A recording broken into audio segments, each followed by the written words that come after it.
اصلا انطلاق مزيان، عرضيه مزيان والحارس جول جول جول جول جول جول 1-0. السير بيسجل بالوستاد إغالة الفريق المصري.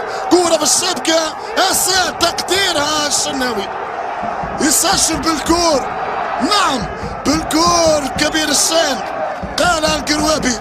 1-0 أسبق. كورة مزيانة، آخر كورة في الشوط الأول. أنا شحات يمرر، كورة خطيرة، والتعادل يسجل وسام جول، وسام جول يعبل في آخر لحظات الشوط الأول.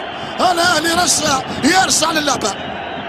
براعة الأهلي تكمن في إنهاء الخواتيم الجميلة في آخر لحظات الشوط الأول. يعدل وسام جول، مستر جول. 1-1. آخر كورة في الشوط الأول.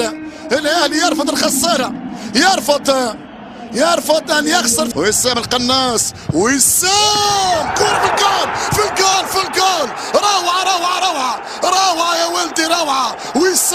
وسام كورة رائعة جدا يسجلها الفلسطيني في شبكة بالوستاب من بعيد، أرسلها في منتهى الروعة والثقة والجمال.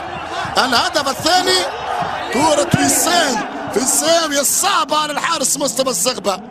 ثاني أهداف الأهلي عن طريق الفلسطيني وسام جول، مستر جول في الشبكة. نعم كورة وسام تعلن عن تقدم المارد الأهلاوي. وسام جول، كورة أرسلها في البعيدة في غاية الروعة والجمال. 2-1 ثنائية الفلسطيني. فرصة خطيرة، وسام يضيع، والكورة مسافة قائمة. الهدف الثالث حسين شحات يضع كورة بين قدمي الحارس مصطفى الزغبة.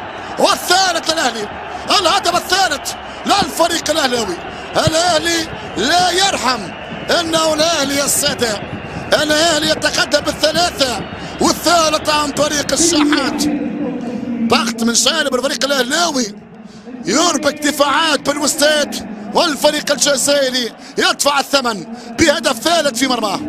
الهدف الثالث يأكد الروح القتالية، يأكد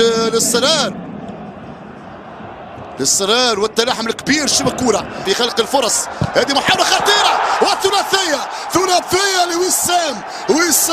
وسام جول، وسام فان باستن، وسام القناص، وسام الجول يا بور.